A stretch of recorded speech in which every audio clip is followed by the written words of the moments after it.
Hello friends, welcome to GK study. तो आज की इस वीडियो में हम डिस्कस करने वाले हैं चैप्टर 4 को।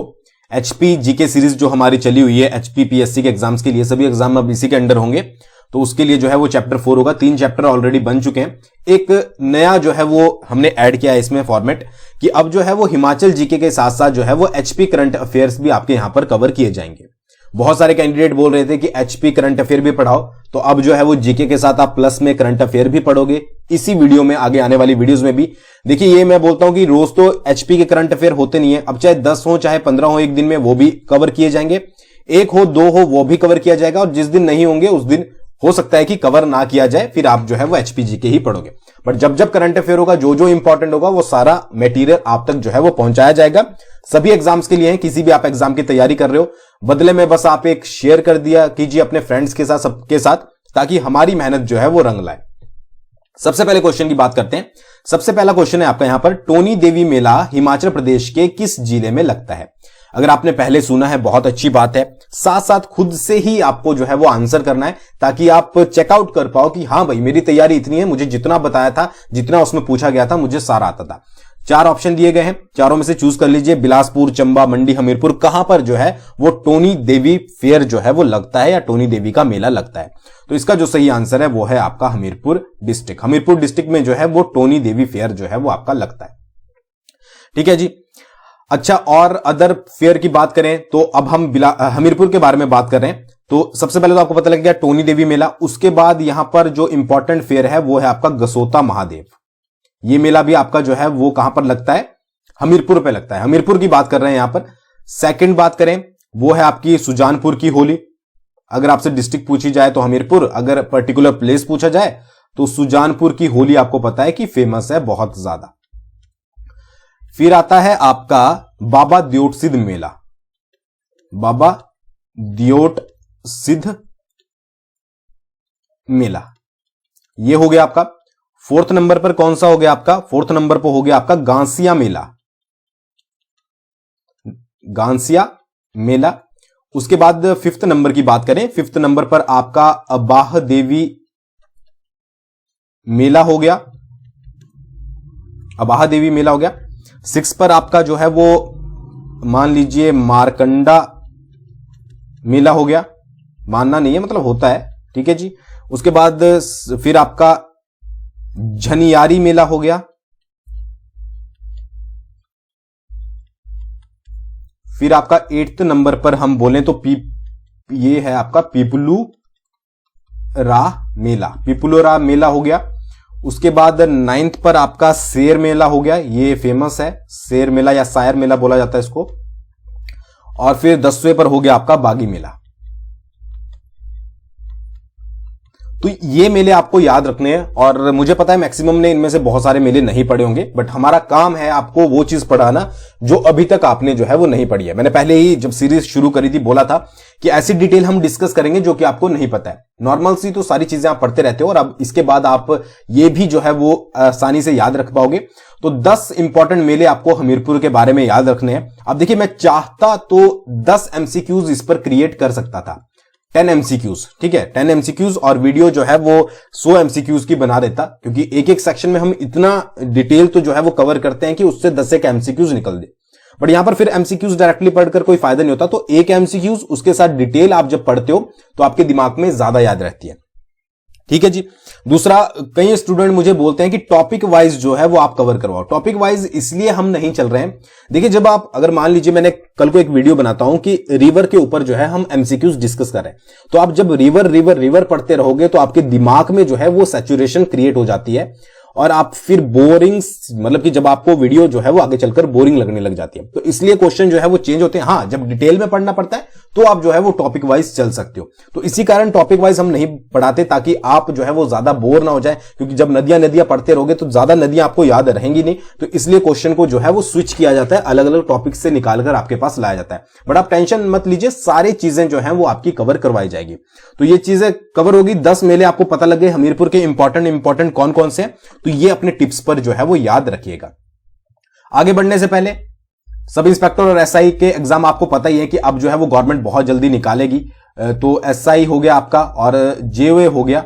तो आप जो है वो मतलब सब इंस्पेक्टर और एसआई सेम ही है, तो जेओआईटी और एसआई के लिए आप जो है वो कोर्सेज ज्वाइन कर सकते हो। पीडीएफ कोर्सेज हमने लॉन्च किया है। कूपन कोड एचपीएसआई के लिए 2022 है, एचपीएसआई 2022, और जेओआईटी के लिए जेओआईटी 2022 है। ठीक है, क्यों हमारा कोर्स ज्वाइन करें? प्रीवियस ईयर में बहुत सारे क्वेश्चन जो है वो पूछे गए थे डिफरेंट कोर्सेज में। उसके अलावा डिटेल में मटेरियल आपको मिलेगा, एमसीक्यूज वन लाइनर मिलते हैं, और लोएस्ट प्राइस जो है वो हिमाचल प्रदेश में, प्लस क्वालिटी आपको अच्छे से प्रोवाइड करवाई जाती है। जैसे हमने कल सिंधु घाटी सभ्यता के नोट्स डाले थे, तो वो चीज आप चेकआउट कर सकते हैं एसआई में। ठीक है जी, अगले क्वेश्चन की बात करते हैं। अगला क्वेश्चन है, नादौन जागीर के पहले राजा निम्नलिखित में से कौन थे? नादौन जागीर के बारे में यहां पर बात हो रही है और पूछा गया है कि इसका जो फर्स्ट किंग था वो निम्नलिखित में से कौन सा था।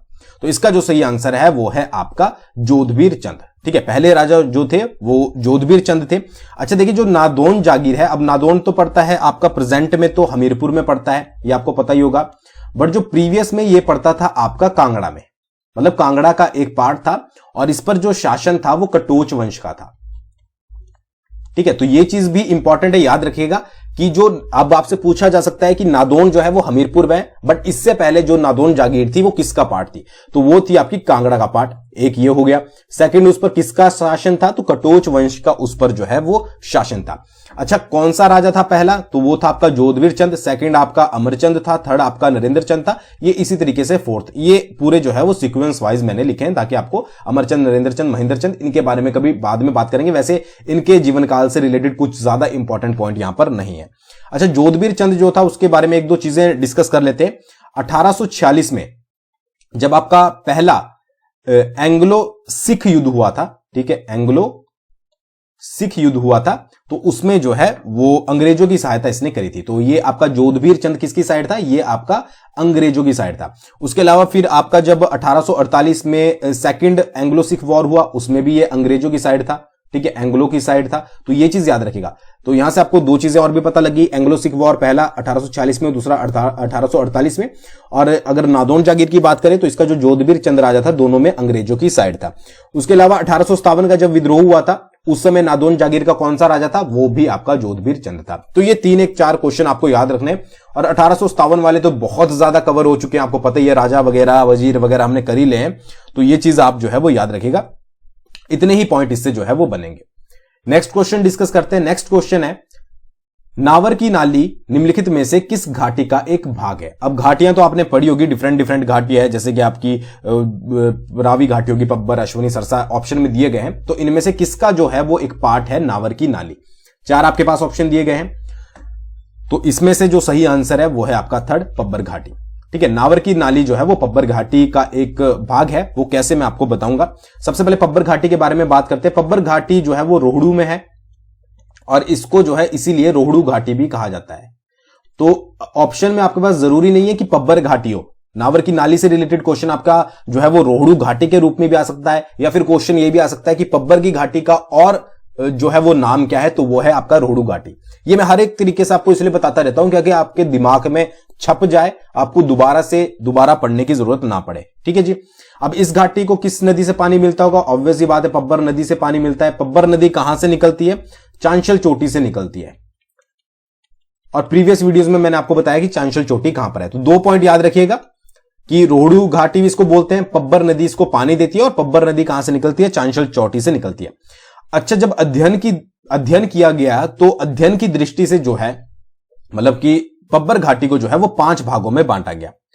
अब 5 भाग कौन से हैं? सबसे पहला है आपका रणसार की नाली। रणसार की नाली पहला पार्ट। फिर आपका सेकंड पार्ट है टिकराल की नाली। फिर आपका है जिहागू की नाली, जिहागू की नाली, थर्ड पार्ट ये है। फिर फोर्थ पार्ट है आपका स्पेल की नाली, सॉरी स्पेल नहीं, रनेल की नाली। ठीक है, और उसके बाद है आपका नावर की नाली, जो कि क्वेश्चन पूछा गया है। तो ये स्पेल ही है वैसे। ठीक है, स्पेल। ठीक है, कौन कौन सी होगी? ये होगी आपकी रणसार की नाली, टिकराल की नाली, जिहागू की नाली, स्पेल की नाली, और उसके बाद नावर की नाली। तो ये अध्ययन की दृष्टि से पब्बर घाटी को 5 भागों में बांटा गया है। ठीक है, तो ये चीज याद रखिएगा। और इस वीडियो में मैं आपको बताता हूं, देखिए इस वीडियो में इस डिटेल से क्वेश्चन कवर किए जाते हैं कि अगर आप अपने फ्रेंड्स लोगों के साथ भी शेयर करोगे तो अच्छे से वो आपको पूछेंगे कि आप कहां से पढ़ रहे हो। इतनी डिटेल में आपको तैयारी करवा देंगे कि आपको कहीं से भी जो है वो कोई भी क्वेश्चन नहीं छूटेगा। ठीक है, अभी तो चौथा ही चैप्टर हुआ है, इसके और भी बहुत सारे चैप्टर आने हैं और ज्यादा डिटेल में हम डिस्कस करेंगे, पूरी एचपी को जो है वो खत्म कर देंगे पढ़ पढ़ के। ठीक है जी, तो आप जुड़े रहिएगा। तो ये सारी चीजें जो है वो आपको याद रखनी है। अगले क्वेश्चन की बात करते हैं। अगला क्वेश्चन है, पटकरी नदी निम्नलिखित में से किस नदी की सहायक नदी है? पटकरी नदी के बारे में यहां पर पूछा गया है। पटकरी नदी किसकी सहायक नदी है? 4 आपके पास ऑप्शन दिए गए हैं, व्यास, रावी, चिनाब, सतलुज। और एक आपको ये चीज तो पता होगी, जो भी एग्जाम देते हैं, चाहे आपने एचपीपीएससी के दिए हैं और जब एचपीएसएससी था उसके दिए होंगे, कि जो आपकी सहायक नदियां होती हैं वो जरूर पूछी जाती है। तो व्यास, रावी, चिनाब, सतलुज किसकी सहायक नदी है? तो ये है आपकी व्यास की सहायक नदी। पटकरी किसकी सहायक नदी है? आपकी व्यास की सहायक नदी है। अच्छा, एक बहुत इंपॉर्टेंट चीज पटकरी से रिलेटेड पूछी जाती है, पटकरी परियोजना। ठीक है, पटकरी परियोजना। पटकरी परियोजना जो है वो आपकी मंडी जिले में है, 16 मेगावाट की है। और कौन सी नदी पर बनी है? ये आपकी पटकरी नदी पर बनी है। ठीक है, तो ये चीज याद रखिएगा। पटकरी परियोजना से अगर आपको क्वेश्चन आता है, मंडी डिस्ट्रिक्ट में है, 16 मेगावाट की है और व्यास की सहायक नदी कौन सी नदी पर बनी है? पटकरी नदी पर बनी हुई है। अच्छा, व्यास के बारे में बात करते हैं। तो व्यास का जो वैदिक नाम है वो क्या है? वो है आपका अरजकिया। अरजकिया। ठीक है जी। और इसका संस्कृत नाम क्या है? संस्कृत नाम है इसका विपाशा। ये आपको पता ही होगा। कहां से निकलती है? निकलती है रोहतांग दर्रे से। अच्छा, एक बार एक क्वेश्चन पूछा गया कि रोहतांग दर्रे का अनदर नेम क्या है? तो इसको बोला जाता है आपका भृगुतुंग। तो ये चीज याद रखिएगा कि इसका वैदिक नाम जो है वो अरजकिया है, संस्कृत नाम विपाशा है और रोहतांग दर्रे से निकलती है, जिसको भृगुतुंग भी जो है वो कहा जाता है। ये आपको समझ आ गया। अच्छा, सहायक नदियां बहुत ज्यादा इंपॉर्टेंट है, तो एक बार व्यास की देख लेते हैं और इसको देखने के बाद और इसको समझने के बाद आपको कहीं से व्यास की सहायक नदी पढ़ने की जरूरत नहीं पड़ेगी। पटकरी आपको समझ आ गई। नेक्स्ट जो है वो है आपकी बनेर। यही समझ लीजिएगा, बनेर। उसके बाद आती है बाणगंगा, जो कि बहुत बार पूछी जाती है कि बाणगंगा किसकी सहायक नदी है। फिर आती है आपकी लूनी। उसके बाद आती है पार्वती। पार्वती भी बहुत बार पूछी जाती है क्योंकि पार्वती नदी जो है वो व्यास की सबसे बड़ी सहायक नदी है। उसके बाद आती है आपकी सेंज। फिर आती है आपकी तीर्थन। ठीक है जी, इतनी हो गई। फिर आपकी आती है हारला। फिर आती है आपकी उहल। उसके बाद आती है आपकी बेकर खड। बेकर खड। ठीक है, बेकर खड। उसके बाद आती है आपकी सोनखड। उसके बाद आती है आपकी जीवनी खड। जीवनी खड। ठीक है जी, जीवनी खड। फिर आपकी आती है बिनवा भी है एक, और उसके बाद है आपकी पुनाह खड। ठीक है, इतनी हो गई। और कोई बची है? बिल्कुल बची है भाई। इसके अलावा आती है आपकी मान खड। हम यहां पर आपको बिल्कुल एक भी नहीं स्किप करने वाले हैं। उसके बाद आती है आपकी चक्की खड, मतलब जो इंपॉर्टेंट है। हो सकता है कि या देखो, मुझे बिल्कुल ये नहीं है कि मुझे ही सारी पता होगी। अगर आपको कोई ऐसी पता है जो हमने डिस्कस नहीं किया है तो आप कमेंट कर दीजिए, कमेंट किया कीजिए, ताकि औरों को भी जो है वो पता लग जाए। चक्की खड होगी। उसके बाद होगी आपकी फोजल। फोजल बहुत बार पूछी जाती है, तो फोजल जो है वो याद रखिएगा। फिर आपकी एक सरवरी हो गई। सरवरी हो गई। उसके बाद पतली कुहल होगी। पतली कुहल हो गई। और फिर आपकी गज हो गई। और एक हो गई आपकी अवा। तो इतनी सारी जो है वो आपकी किसकी? व्यास की सहायक नदियां हैं। कौन कौन सी? दोबारा से मैं एक बार फटाफट रिवाइज करूंगा। बनेर, बाणगंगा, लूनी, पार्वती, सेंज, तीर्थन, हारला, उहल, बेकरखड, सोनखड, जीवनी खड, बिनवा, कुणाह खड, मानखड, चक्की खड, फोजल, सरवरी, पतली कुहल, गज और अवा, और उसके अलावा पटकरी। तो ये सारी चीजें जो हैं वो आपको याद रखनी है। और इससे बाहर से मुझे नहीं लगता, अगर आपसे कभी व्यास की सहायक नदी पूछी गई तो इससे बाहर से जो है वो पूछी जाएगी। ठीक है जी, अगले क्वेश्चन की तरफ बढ़ लेते हैं। अगला क्वेश्चन है, किस वर्ष शिमला के पहाड़ी राज्यों ने एक नीति बनाकर बैठ और बेगार प्रथा को समाप्त कर दिया था? किस वर्ष शिमला के पहाड़ी राज्यों ने एक नीति बनाकर जो बैठ होती है और जो बेगार होती है उस प्रथा को समाप्त कर दिया था? अब इन दोनों में अगर आपको अंतर नहीं पता है, वैसे ज्यादा है भी नहीं, बट मैं आप बता दूंगा। पहले इसका आंसर देख लेते हैं। 1941, 42, 43, 44 कौन से में? तो इसका जो सही आंसर है वो है 1943। तो ये बैठ और बेगार को 24 अगस्त 1943 को जो है वो शिमला के पहाड़ी राज्यों में एक नीति बनाकर जो है वो समाप्त किया गया था। बेगार की अगर बात करें तो आपको पता ही है कि बेगार में क्या होता था कि जो लोग होते थे उनसे जो है वो काम करवाया जाता था, उनसे वर्क लिया जाता था, बट ये समझ लीजिए कि कोई भी सैलरी जो है वो उनको नहीं दी जाती थी, कोई भी आपको पैसे नहीं मिलेंगे, बस आपसे जो है वो काम किया जाएगा, सामान ढुलाई वगैरह, एक स्थान से दूसरे स्थान पर ले जाना। अच्छा, बैठ भी जो है वो बेगार का ही रूप है, बट इसमें बोला जाता था कि जो उच्च जातियां हैं, जो निम्न जातियों से बेगार करवाती है, बेगार लेती है, उसको जो है वो बैठ बोला जाता है। मतलब उच्च जातियां द्वारा निम्न जातियों से जो बेगार लिया जाता है उसको बैठ बोला जाता है, और जो नॉर्मली होता था उसको बेगार ही बोलते थे। बट दोनों में सिंपल सी बात वही थी कि विदाउट आपको एनी पेमेंट जो है वो आपसे काम करवाया जाता था। और शिमला के पहाड़ी क्षेत्रों में एक नीति बनाकर इसको जो है वो 1943 में खत्म किया गया था। यह चीज याद रखेगा। नेक्स्ट क्वेश्चन है, निम्नलिखित में से किसने ऊना जिले के ओयल में गांधी आश्रम की स्थापना जो है वो की थी? ऊना जिले के ओयल में, ये इंपॉर्टेंट है। अगर आपसे पूछ ले जाए कि ऊना जिले के किस स्थान पर गांधी आश्रम है, तो ओयल में है, या फिर हिमाचल प्रदेश के किस स्थान पर गांधी आश्रम है फेमस, तो वो ऊना में है। किसने इसकी स्थापना करी थी? तो उनका नाम था तीर्थराम, श्री तीर्थराम। ठीक है, श्री तीर्थराम जी, ये भी जो है वो आपके ऊना से बिलोंग करते थे। अच्छा, 1990 में इनको जो है 1990 में इनको जो है वो जमनलाल बजाज पुरस्कार से सम्मानित किया गया था। जमनलाल बजाज पुरस्कार से सम्मानित किया गया था। और 2018 में एक न्यूज भी आई थी द ट्रिब्यून में ओयल गांधी आश्रम से रिलेटेड, कि इसकी जो है वो अनदेखी की जा रही थी। वैसे मैं पिक्चर लगाना भूल गया, नहीं तो मैं आपको पिक्चर दिखाता। वहां पर आश्रम की तस्वीर दी हुई थी, बहुत खस्ता हालत में जो है वो आश्रम था। तो ये न्यूज भी कवर की गई थी। ये जस्ट मैंने आपकी नॉलेज के लिए आपको बताया, बाकी ज्यादा कुछ नहीं है। बाकी आपको यही याद रखना है एग्जाम के पॉइंट ऑफ व्यू से कि तीर्थराम ने ओयल में गांधी आश्रम की स्थापना की थी।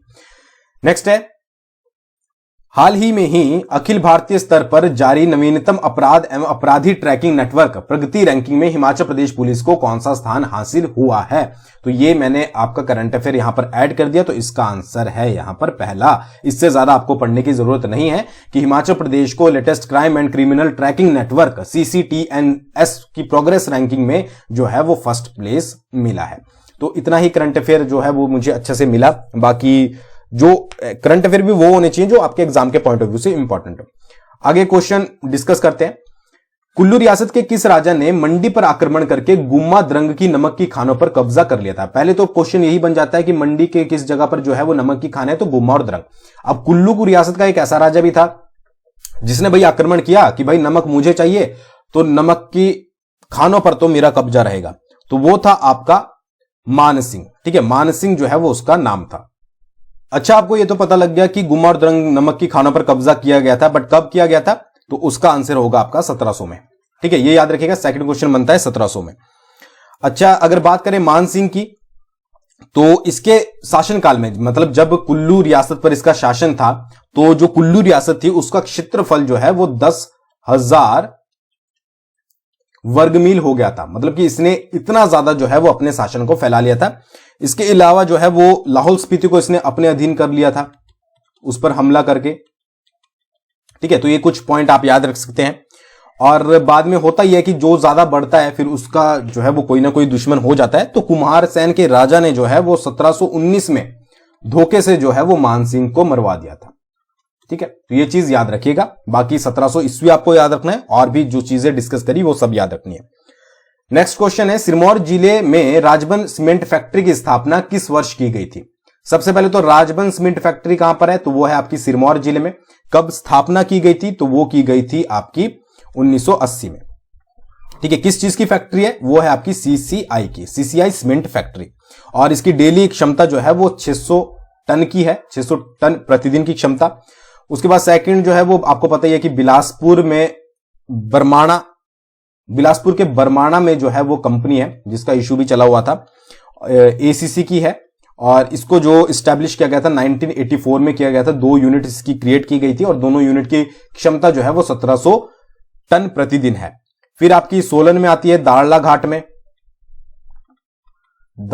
में ये आपकी अंबुजा की है। और इसमें जो है वो 2 यूनिट्स हैं, ठीक है। 1995 में जो है वो इसको स्टैब्लिश किया गया था। इसके अलावा भी सोलन में अल्ट्राटेक की एक सीमेंट फैक्ट्री है जिसको पहले जेपी सीमेंट के नाम से जाना जाता था, तो ये आप याद रख सकते हैं। वैसे क्वेश्चन जो है वो इनमें से बनते हैं सीसीआई, एसीसी और आपका अंबुजा में से। अंबुजा 1995, सीसीआई आपकी जो है वो 1980 और एसीसी आपकी 1984। ये चीज याद रखिएगा। नेक्स्ट क्वेश्चन है आपका, फुलियाना हिमाचल प्रदेश के किस जिले का एक प्रसिद्ध लोक नृत्य है? फुलियाना के बारे में यहां पर पूछा गया है। ऑप्शन में है कुल्लू, चंबा, किन्नौर, शिमला। प्रीवियस वीडियो देखी होगी तो कुल्लू के तो आपको सभी लोक नृत्य मैंने बताए हैं, तो इसका आंसर ये तो होगा नहीं अगर आपने प्रीवियस वीडियो देखी है। तो बचे 3 ऑप्शन, इसमें जो सही आंसर है वो है आपका चंबा। चंबा, फुलियाना जो है वो चंबा का लोक नृत्य है। और कौन कौन से चंबा के? तो आपका एक घुरई है, ठीक है। उसके बाद आपका जो है वो गद्दी है, ये तो आप कॉमन सा है, पहचान ही लोगे। फिर आपका जो है कींकली है, कींकली। उसके बाद है आपका डंगी। फिर है आपका डेपक। उसके बाद कौन सा आ जाता है? झांझर भी आता है एक, झांझर। फिर है आपका झांकी और हातर, झांकी और हातर। फिर आता है आपका सैन। सैन जो है वो भूतों को भगाने के लिए, भूत और प्रेतों को भगाने के लिए किया जाता है, ये चीज याद रखिएगा। और एक आता है आपका पंगवाल, ठीक है। तो ये आपके सारे लोक नृत्य हैं जो कि चंबा के हैं। तो आज चंबा के भी आपको पता लग गए, कुल्लू के मैंने प्रीवियस वीडियो में कवर कर दिए थे। तो ऐसे आने वाली वीडियोस में आपकी हिमाचल जी के एकदम परफेक्ट तैयार हो जाएगी, ठीक है। तो टेंशन मत लीजिएगा। अच्छा, एक स्लाइड यहां पर मिस हो गई है जिसमें मैंने एक क्वेश्चन डिस्कस किया था, बट वो स्लाइड ही नहीं है, तो उसको कैसे मैं आपको बताऊं। तो वो क्वेश्चन मैं आपसे पूछता हूं, फिर अगली स्लाइड में जो है हम उसको डिस्कस करेंगे, ठीक है। क्वेश्चन था, खिदाला दर्रा हिमाचल प्रदेश के किस जिले में स्थित है? अगर आपको पता है अच्छी बात है, नहीं तो अगली वीडियो में तो डिस्कस करेंगे। तो खिदाला दर्रा के बारे में कमेंट कीजिएगा। और इस वीडियो की पीडीएफ जो है वो आपको मिलेगी टेलीग्राम पर, डिस्क्रिप्शन में लिंक दिया गया है। दूसरी चीज बहुत इंपॉर्टेंट, करंट अफेयर की आप तैयारी करते हो, 60 सेकंड में करंट अफेयर, डिस्क्रिप्शन में एक लिंक है परीक्षा बूस्टर का, वहां पर पहले जाकर आप जो है वो वीडियो देखिएगा। अगर आपको पसंद आती है तो सब्सक्राइब कर लीजिएगा। पसंद तो आपको जरूर आएगी 100%, क्योंकि 60 सेकंड में आपको एक टॉपिक कवर करवाया जाता है। तो आज की वीडियो में बस इतना ही, बहुत जल्दी मिलेंगे नेक्स्ट वीडियो के साथ। Thank you.